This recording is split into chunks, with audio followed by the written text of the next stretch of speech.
যুব ভারতীতে ইস্টবেঙ্গলের স্বপ্ন পূরণ, 1 গোলে পাল্টা 4।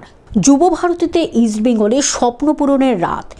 কুয়েতের আল আরবির বিরুদ্ধে 89 মিনিট পর্যন্ত পিছিয়ে থেকে 4-1 জিতে এএফসি চ্যাম্পিয়ন্স লিগ ট্যুর মূল পর্বে প্রথমবার যোগ্যতা অর্জনের উল্লাস।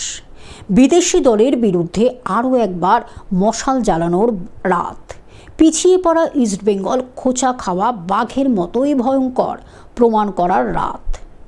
Bureau report, globe news.